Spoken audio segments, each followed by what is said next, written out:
वो सभी बाघ बड़े ही अद्भुत और अनोखे थे। उनके अंदर अलग अलग तरह की शक्तियाँ थी। किसी के अंदर आग की शक्तियाँ, तो किसी के अंदर पानी की शक्तियाँ और किसी के अंदर हवा बारिश बरसाने की शक्तियाँ थी। लेकिन ये सभी बाघ इन शक्तियों को अपने मजे के लिए इस्तेमाल करते थे। ओए भालू, भूख से मेरी हालत खराब हो गई। अगर आज तू मेरे लिए मांस ना लेकर आया तो मैं तुझे ही कच्चा चबा जाऊंगा। तुम सबको डराकर अपना गुलाम बनाना चाहते हो, लेकिन मैं तुम्हारी इन धमकियों से नहीं डरता। मैं किसी का मांस नहीं लाऊंगा। तू मुझसे जुबान लड़ाता है, मैं तुझे जिंदा नहीं छोड़ूंगा। लेकिन जब भालू ने उसकी बात नहीं मानी तो आग वाले बाघ ने अपनी शक्तियों से उसे जलाकर वहीं भस्म कर दिया। उन जालिम बाघों का खौफ बहुत ज्यादा फैल चुका था। जब कोई उनकी बात नहीं मानता तो वो ऐसे ही सबको मार डालते थे। लेकिन फिर एक दिन सफेद शेर जंगल में आता है। वो इन बाघों से अपने पिता का और अपने पिता के सिपाहियों का बदला लेने के लिए आया था। दरअसल सालों पहले सफेद शेर अपने पिता रघु के साथ रहता था। रघु शेर के पास रंगीन शेरों की एक बड़ी सेना थी और इन सभी रंगीन शेरों के पास बड़ी अद्भुत शक्तियाँ थी। किसी के पास पानी की शक्तियाँ, तो किसी के पास वायु की शक्तियाँ थी और इन जबरदस्त शक्तियों से वो अपने जंगल के जानवरों की रक्षा किया करते थे। एक बार रंगीन हरा शेर दूसरे जंगल में जाता है, लेकिन वहाँ वो देखता है यहाँ की जमीन बिल्कुल सूख चुकी थी और यहाँ चारों तरफ बहुत सूखा पड़ा था। तभी हरे रंग के शेर के पास एक भालू आता है और कहता है, अरे सुनो सुनो शेर भाई, इस तेज गर्मी की वजह से जंगल के नदी तालाब भी सूख चुके हैं और मेरे बच्चे पानी के कारण प्यास से तड़प रहे हैं। भाई अब तुम ही कुछ बताओ, मैं कहां से पानी लाऊं? तुम चिंता मत करो भालू, मैं अभी पानी का बंदोबस्त करता हूँ। तब हरे रंग का शेर अपनी जल की शक्तियों से एक पानी की टब भर देता है। यह देख भालू बहुत खुश होता है, लेकिन उसे ये करते एक रंगीन बाघ देख लेता है और वो हरे रंग के शेर का उसके जंगल तक पीछा करता है। सभी शेरों को देख बाघ बोलता है, अच्छा तो ये जादुई शेर इस जंगल में रहता है। मुझे तो लगता है कि ये सभी रंगीन शेर जादुई हैं। मुझे यह बात बंटी महाराज को बतानी होगी। तब वो बाघ अपने जंगल पहुंचता है और अपने महाराज से कहता है, अरे सुनो सुनो महाराज, मैंने एक जंगल में अभी कुछ जादुई रंगीन शेर देखे हैं। उनके अंदर बहुत सी शक्तियां हैं। अगर हम उनसे वो शक्तियां छीन ले तो हम बहुत शक्तिशाली हो जाएंगे। यह सुनकर बंटी बाघ बहुत ज्यादा लालच में आ जाता है। तब वो अपनी रंगीन सेना को लेकर उनके जंगल में पहुंचता है। वो पूरा दिन सबसे छिपकर पूरे जंगल की निगरानी करता है और रात के समय बाघ देखता है कि वो सभी रंगीन शेर उन शक्तियों को एक मणि के अंदर रख देते हैं। दरअसल वो हर रोज ऐसा ही करते थे, क्योंकि रात के समय वो शक्तियाँ काम नहीं करती थी। इसीलिए वो रात को सारी शक्तियाँ एक जगह इकट्ठा कर देते थे। यह सब देख बंटी बाघ बड़ा खुश हो जाता है। अरे वाह, मजा आ गया। अब हम आसानी से इन शक्तियों को हासिल कर सकते हैं। तब सभी रंगीन शेर वहाँ से चले जाते हैं। तब रघु शेर को अकेला पाकर बाघ उस पर हमला करके रघु को वहीं जान से मार डालता है और रघु को मारकर उस मणि को वहाँ से उठाकर अपने साथ ले जाते हैं। यह सब गुफा में खड़ा बगीरा सब देख रहा था, लेकिन वो डर के मारे कुछ भी नहीं कर पाता। और आज बगीरा उसी का बदला लेने रंगीन बाघों के जंगल में पहुंचता है। अच्छा तो ये है इन बाघों का राजा बंटी।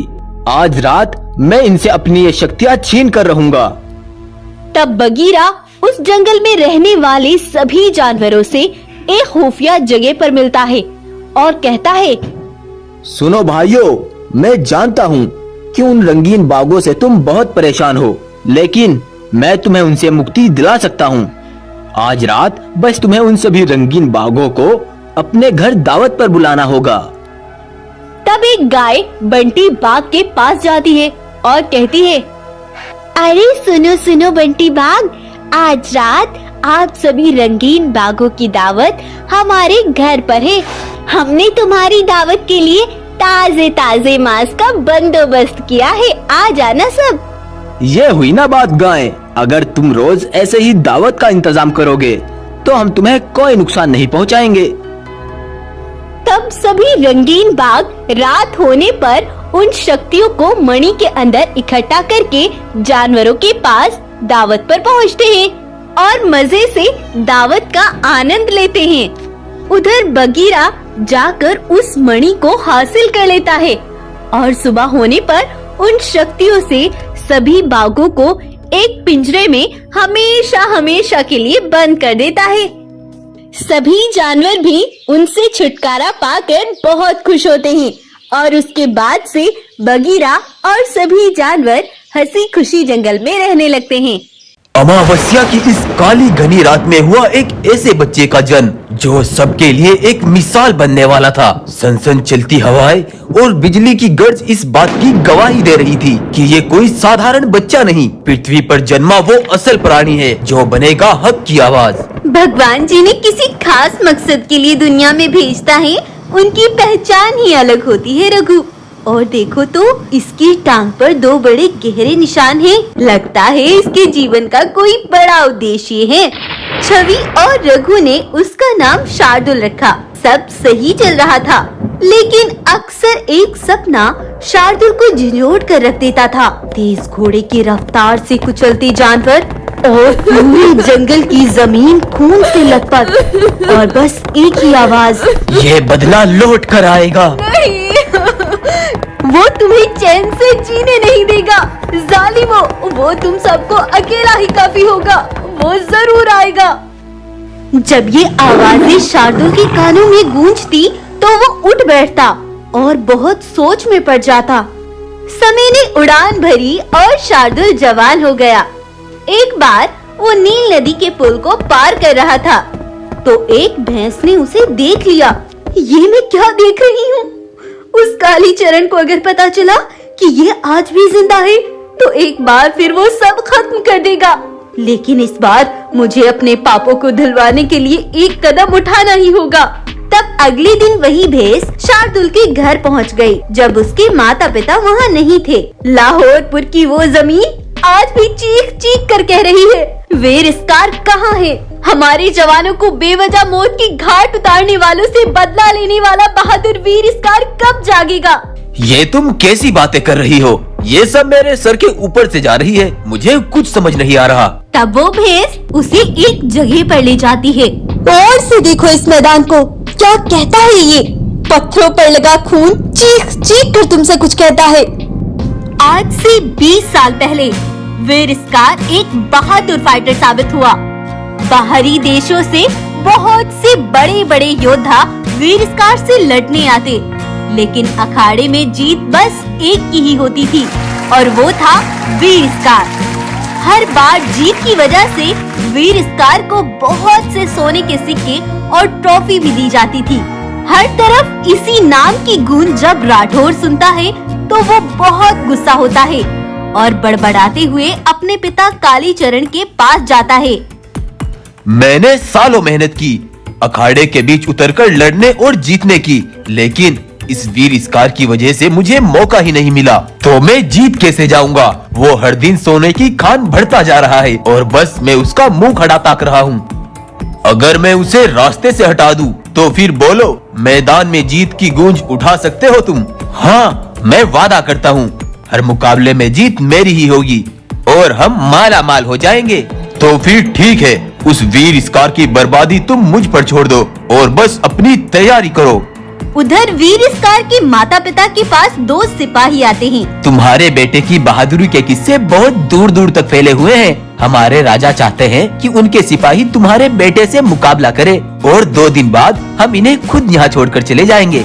जाओ बेटा, लेकिन हमेशा हर जगह अपने दिमाग को हाजिर नाजिर रखना। कामयाबी मिलने पर जितने तुम्हारे चाहने वाले होते हैं, उतने ही तुम्हें गिराने वाले भी। वीर स्कार उनके साथ चला गया, लेकिन उसके जाने की थोड़ी ही देर बाद कालीचरण और राठौर ने अपने खूंखार सिपाही और घोड़े उसके जंगल में छोड़ दिए। उन घोड़ों ने अपने पैरों तले नन्हे जवान जानवरों को कुचल डाला। हर तरफ से रोने चिल्लाने की आवाजें गूंज रही थी। थोड़ी ही देर में लाहौरपुर की जमीन खून से भर गई और सिपाहियों ने वीर स्कार के माता पिता को भी लोहे की मजबूत बेड़ियों में बांध दिया। कालीचरण ने वीर स्कार को कुछ ही देर में ऐसे तबाह किया कि दोबारा उसका आबाद होना मुश्किल था। उधर वीर स्कार को उन सिपाहियों पर शक हो जाता है। तुम मुझे कहाँ लेकर जा रहे हो? बस थोड़ी देर और हम पहुँचने ही वाले हैं राजा के पास। लगता तो नहीं यहाँ कोई आसपास आबादी भी नहीं है। अच्छा, नहीं लगता तो ठीक ही नहीं लगता। तुमने अपनी आंखें खोलने में बहुत देर कर दी। वहाँ तो अब तक सब कुछ बर्बाद हो गया होगा। वो दोनों वीर स्कार पर टूट पड़ते हैं, लेकिन वीर उन दोनों को एक ही बार में पटक देता है और वो वहीं मर जाते हैं। तब स्कार भागता हुआ अपने जंगल तक पहुंचता है, लेकिन तब तक सब खत्म हो गया था। कालीचरण के सिपाही और वो घोड़े भी वहाँ से डरकर भाग गए थे। वीर स्कार उन सिपाहियों को देखकर समझ गया था कि वो कालीचरण के सिपाही हैं। मैंने कभी उसके बेटे को नुकसान नहीं पहुंचाया, लेकिन अब मेरा वादा है तुझसे कालीचरण, तुझे और तेरे बेटे को एक साथ सूली पर लटकाऊंगा। उधर सिपाहियों ने जाकर कालीचरण और राठौर को सब बता दिया। अगर उसे पता चल चुका है कि ये वार मैंने करवाया है, तो वो चुप नहीं बैठेगा। अभी वो दुख में है। इसी बात का फायदा उठाकर मुझे उसे खत्म करवाना होगा, लेकिन इस बार उस पर वार हथियार से नहीं, प्यार से होगा। तब रात में कालीचरण अपने बेटे राठौर को बुलाता है। यहाँ से 100 किलोमीटर की दूरी पर काली घाटी में एक भैंस रहती है। वो पैसे लेकर हर काम करती है। सुबह होते ही हम उसी के पास जाएंगे। समझ गया पिताजी, हम सुबह ही निकल जाएंगे। अगली सुबह कालीचरण और राठौर सोने से भरा एक बक्सा लेकर उस भैंस तक पहुँच जाते हैं। इस बक्से के अंदर जितना भी सोना है वो सब तुम्हारा है। बस तुम्हें लाहौरपुर के मशहूर फाइटर वीर स्कार को मौत की घाट उतारना है। निश्चिंत हो जाइए आप दोनों। 12 घंटों के भीतर तुम्हें खुशखबरी मिल जाएगी। कल तक तुम्हारा काम हो जाएगा। तब भैंस बहुत से पकवान लेकर वीर स्कार के पास पहुंची। बेटा, मैं गोरखपुर से आई हूँ। तुम्हारी माँ बहुत पुरानी दोस्त थी मेरी। जब मुझे पता चला कि यहाँ बहुत तबाही मच चुकी है और सब खत्म हो गया, तो मुझसे रहा नहीं गया। बेटा, तुमने तो 2 दिन से कुछ खाया भी नहीं होगा, इसीलिए मैं तुम्हारे लिए ये कुछ भोजन बना कर लाई हूँ। नहीं नहीं, मुझे भूख नहीं है। तुम मेरा दुख बांटने आई, इसका बहुत धन्यवाद। मैं तो बड़े प्यार से तुम्हारे लिए ये सब लेकर आई थी। अगर तुमने ये नहीं खाया तो मैं समझूंगी तुम्हें मेरा यहाँ आना बिल्कुल अच्छा नहीं लगा। नहीं नहीं, ऐसा कुछ नहीं है। लाओ, मैं खा लेता हूँ। तब वीर स्कार ने वो पकवान खा लिए और उसे खाने के थोड़ी ही देर बाद वो धप से जमीन पर जा गिरा और तड़प तड़प कर वहीं मर गया। और मैं डर के मारे वहाँ से भाग आई। तब से कालीचरण का बेटा राठौर जब भी अखाड़े में लड़ने के लिए आता तो सामने वाला खुद ही उसके सामने घुटने टेक देता था और बस उसकी वाह वाह होती थी। हर जगह राठौर ही जीतने लगा, क्योंकि मैदान में मुकाबले से पहले ही वो जालिम राठौर लड़ने वाले को धमकी दे देता था। अगर तूने मैदान में मुझे हराने की कोशिश की तो तेरे बच्चे और बीवी को इस दुनिया से हमेशा के लिए रुखसत कर दूंगा, समझा? वो गद्दार खूनी जालिम राठौर तो बन गया सबकी नजरों में एक बहादुर योद्धा, और मैंने तुम्हें मारकर अपने सर पर पापों का बोझ ले लिया था। मेरी वजह से तुम अपने पिछले जन्म में मर गए थे, लेकिन तुम मुझसे बदला ले सकते हो। लेकिन मैं चाहती हूँ उस झूठे कालीचरण और राठौर की असलियत सबके सामने आए। अपने पिछले जन्म में मैंने शपथ ली थी कि उस कालीचरण का दुनिया से नामो निशान मिटा दूंगा, लेकिन शायद ये मेरा जन्म उस बदले को पूरा करने के लिए हुआ है। अब जो मैं कहता हूँ तुम बस वैसा ही करती जाओ। तब शार्दुल ने भैंस को एक प्लान बताया।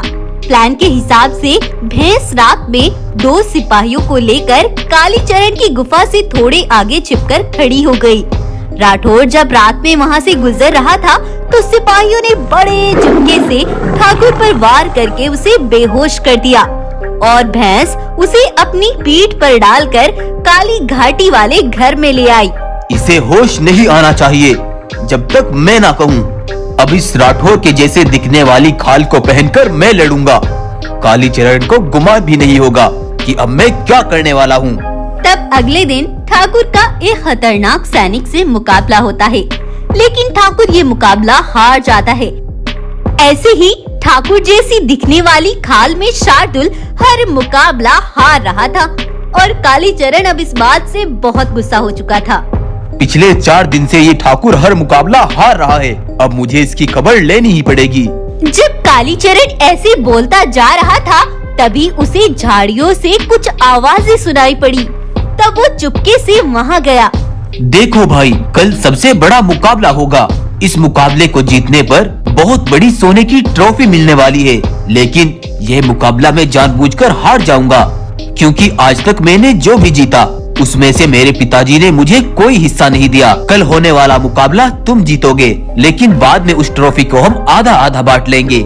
समझ गया? तुम अपने बाप से अलग धन इकट्ठा करना चाहते हो। जब ये बात कालीचरण ने सुनी तो वो गुस्से से भड़क उठा और राठौर पर जोरदार वार किया, लेकिन राठौर की खाल में शार्दुल ने उसे दबोच लिया और उसे घसीटता घसीटता राठौर के पास काली घाटी में ही ले गया। शार्दुल ने अपने ऊपर से वो खाल भी उतार दी। तुम जिंदा कैसे हो? मुझे जिंदा देखकर हैरान मत हो। अब अगर तुम्हें अपनी जिंदगी चाहिए तो सच्चाई सबको बता दो कि मेरे जंगल को तबाह करने वाले तुम ही थे और मैदान में लड़ने वाले जानवरों को तुम डरा धमका कर हराते हो। तब वीर इसकार उन दोनों को लोहे के तारों में बांधकर अपनी गुफा पर ले आया। 20 साल पहले वो खूनी हमला करने वाला और इस महान योद्धा वीर इसकार के माता पिता को मार देने वाला कोई और नहीं, वो मैं ही था। मुझे माफ कर दो। उस भयंकर लड़ाई में हमारा आधा जंगल तबाह हो गया था। मेरे बच्चे मारे गए थे। तुम्हें किसी कीमत पर माफी नहीं मिलेगी। तब राठौर और कालीचरण को सबने मिलकर फांसी पर लटका दिया और उसे इबरत का निशान बना दिया गया। और शार्दुल अपने इस जन्म के माता पिता के साथ अपने ही जंगल में बस गया था। तो आपको ये कहानी कैसी लगी हमें कमेंट करके जरूर बताएं। अगर आपको इस कहानी को देखकर मजा आया है तो इस कहानी को लाइक करें, शेयर करें और चैनल को सब्सक्राइब करें। आज मौसम बहुत खराब था। तेज बिजली गरज रही थी। लगता है तेज बारिश आने वाली है। मौसम बहुत खराब हो रहा है गप्पू, और मम्मी भोजन लेकर अभी तक वापस नहीं लौटी। हाँ टीना, मेरे पेट में तो बिल्लियाँ कूद रही है और माँ को हमारी कोई फिक्र नहीं है। वो जरूर किसी से बातें बनाने बैठ गई होगी। चुप कर गप्पू, माँ के बारे में अब बोला तो मैं तेरी जुबान खींच लूंगी। और भूख से बिल्लियाँ नहीं, चूहे कूदते हैं पेट में। शेरनी के तीनों बच्चे अपनी माँ का इंतजार कर रहे थे और अब तेज बारिश होने लगी थी। जंगल में चारों तरफ पानी भर चुका था और उधर राठी बाघ उनकी माँ सीमा शेरनी का रास्ता रोके हुए खड़ा था। सुबह से शाम हो गई ढूंढते ढूंढते। मुझे बस मांस का ये एक ही टुकड़ा मिला है। मेरे सारे बच्चे घर पर भूखे हैं। तुम्हें मैं ये दे दूंगी तो मैं उन्हें क्या खिलाऊंगी? मुझे जाने दो। ये रोना धोना मेरे सामने नहीं चलेगा। अब मुझे तेज भूख लगी है और तुम जानती हो मुझे मेहनत की आदत बिल्कुल नहीं है। राठी बाघ सीमा शेरनी को यूं परेशान कर रहा था, लेकिन तभी उड़ती हुई पंखों वाली सफेद शेरनी वहाँ आती है। वो तेजी से राठी को उठाकर दूर ले जाकर पानी में फेंकती है। चलो बहन शेरनी, जल्दी से मेरी पीठ पर बैठ जाओ। पंखों वाली शेरनी ने सीमा को पीठ पर बैठा लिया और उसे अपनी दुनिया में ले गई। धरती लोक से ये दुनिया बिल्कुल अलग थी। जब तुम उस बाघ से अपने बच्चों की बातें कर रही थी तो मैंने सब सुन लिया था। तुम्हें ऐसे देखकर मुझे मेरे बेटे की याद आ गई। क्यों सफेद शेरनी, क्या हुआ तुम्हारे बेटे को? और तुम इस दुनिया में क्यों रहती हो?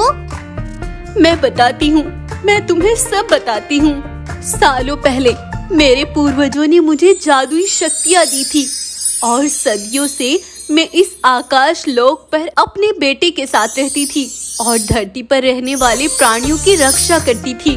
मेरा 4 साल का बेटा गोलू मेरे साथ रहता था और मैं उसे आसमान की सैर कराती थी। वही मेरा पूरा संसार था। एक बार गोलू मुझसे जिद करने लगा। माँ, मैं यहाँ इस आकाश लोक पर रहता रहता बोर हो गया माँ। मुझे भी और बच्चों की तरह सबके साथ खेलना है, मौज मस्ती करनी है। मुझे धरती लोक पर जाना है माँ। और तब मैं गोलू को लेकर धरती लोक पर आ गई। हमने वहाँ देखा बहुत सारे बच्चे एक जगह खेल रहे थे। कोई बॉल से खेल रहा था तो कोई जहाज से। देखो गोलू, तुम जाकर उनके साथ खेल लो। मैं वहाँ गई तो वो बच्चे मुझे देखकर डर सकते हैं। थोड़ी देर बाद मैं तुम्हें लेने के लिए आ जाऊंगी। सफेद शेरनी गोलू को वहाँ छोड़कर चली गई। गोलू बच्चों के साथ खुशी से खेल रहा था। अभी थोड़ी ही देर हुई थी, तभी राठी बाघ दूर से गुर्राता हुआ आया और सारे बच्चे वहाँ से भाग गए। लेकिन गोलू वहीं खड़ा रहा और राठी बाघ ने गोलू को वहीं दबोच लिया। थोड़ी देर बाद जब मैं उसे लेने वापस आई तो वहाँ उसका खून पड़ा था। ये देख मेरे पैरों तले जमीन निकल गई। उस दिन मेरा सब कुछ लुट गया सीमा शेरनी, और मेरा बेटा मुझसे जुदा हो गया। तुम्हारी कहानी सुनकर मेरा दिल रो पड़ा सफेद शेरनी। तुम चलो मेरे साथ, मेरे बच्चों के पास चलो। सीमा शेरनी ऐसे उसका मन हल्का कर रही थी और उधर सीमा के तीनों बच्चे बाढ़ के पानी में ही अपनी माँ को ढूंढने निकल पड़े। देख लो टीना, भूख से पेट में सारे कुत्ते बिल्ली कूदकर शांत हो गए, लेकिन मम्मी नहीं आई। तूने फिर से वही बात की। बताया था ना, भूख से कुत्ते बिल्लियाँ नहीं चूहे कूदते हैं पेट में। उन तीनों शरारती बच्चों को दूर से राठी बाघ के सेवक ने देख लिया और वो पानी में भागता हुआ राठी बाघ के पास आया। बाढ़ के पानी में क्यों उछलता कूदता फिर रहा है? ऐसा क्या देख लिया तूने? अरे महाराज, अगर बारिश के इस मौसम में कोमल कोमल ताजे ताजे मांस वाले बच्चे मिल जाए तो कैसा रहेगा? कहाँ है कोमल ताजे मांस वाले बच्चे? महाराज, वे सीमा शेरनी जिसने तुम्हें मांस के टुकड़ों की जगह पानी में डुबकी दी थी, उसी के बच्चे बाहर पानी में घूम रहे हैं। ये सुनकर राठी बाघ तेजी से दौड़ा। अरे तो तुम्हारी माँ आई नहीं अभी तक भोजन लेकर, लेकिन अब तुम्हें मेरा भोजन बनना पड़ेगा। लेकिन तभी सफेद शेरनी वहीं आ गई और उसने अपनी बिजली की शक्तियाँ राठी पर छोड़ी। वो पानी में गिरकर वहीं मर गया और सीमा अपने बच्चों से जा मिली। अरे माँ, कुछ लाई हो खाने को या कुछ मिला ही नहीं? तब सफेद शेरनी ने अपनी शक्तियों से वहाँ बहुत सारे फ्रूट्स इकट्ठे कर दिए। बच्चे बहुत खुश हो गए और सफेद शेरनी वहाँ से वापस अपनी दुनिया में लौट गई।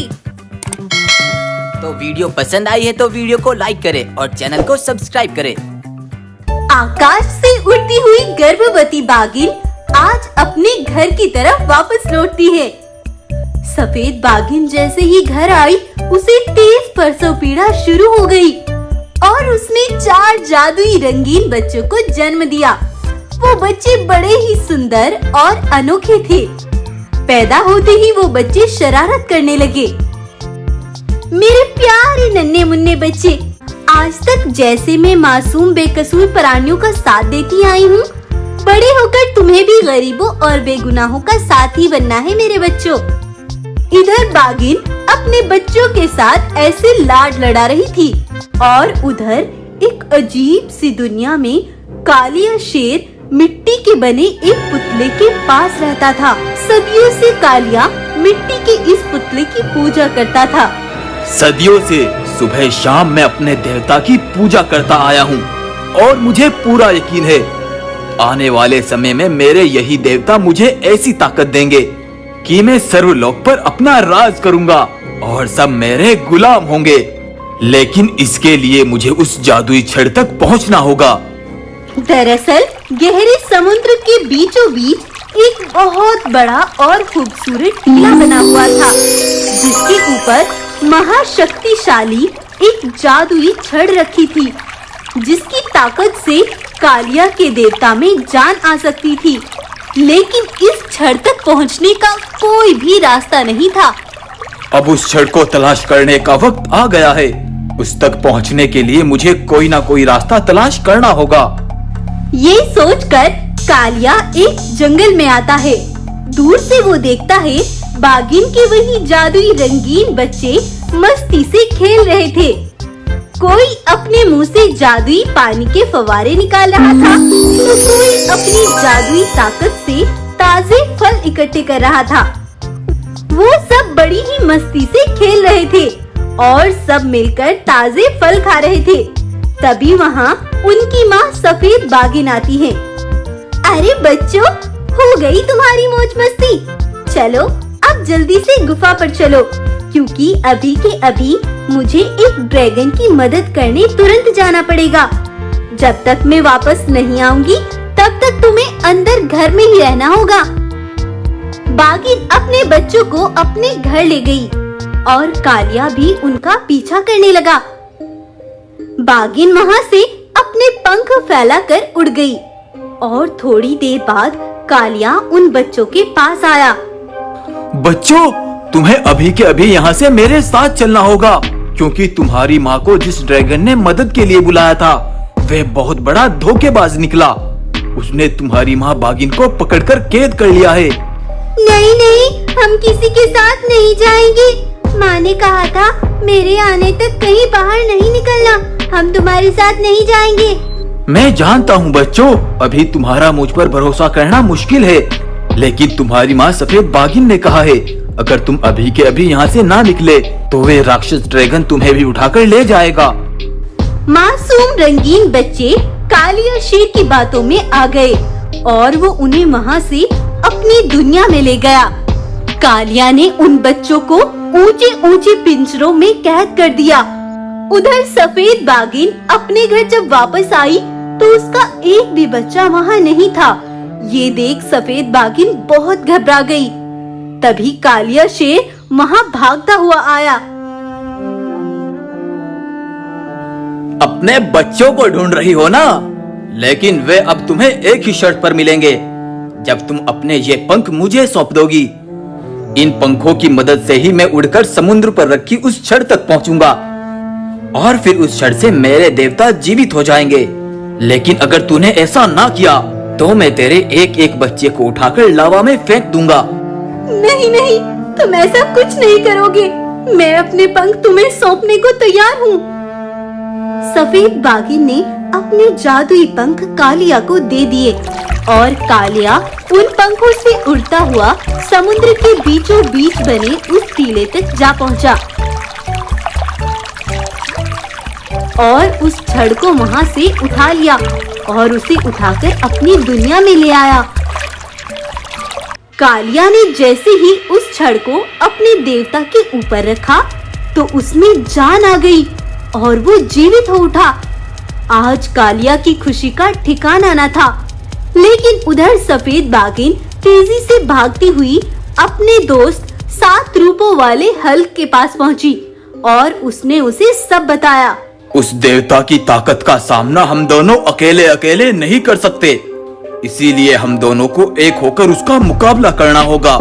हल्क ने अपने रूप बागिन के साथ जोड़ दिए, जिससे सफेद बागिन अब महाताकतवर हो चुकी थी। वो तेजी से भागती हुई कालिया की दुनिया में आई और उसने हल्क को और अपनी पूरी ताकत से कालिया के देवता पर जोरदार वार किया और उसे वहीं ढेर कर दिया। कालिया अपनी जान बचाकर तेजी से वहाँ से भागने लगा, लेकिन तभी उसका पैर फिसला और वो नीचे लावा में जा गिरा। हल्क ने बागिन से अपने शरीर को अलग कर लिया और बागिन अपने बच्चों के साथ फिर से जंगल में रहने लगी। तो ये कहानी आपको कैसी लगी कमेंट करके जरूर बताएं और अगर आपको ये कहानी पसंद आई है तो इसको लाइक, शेयर और चैनल को सब्सक्राइब करें।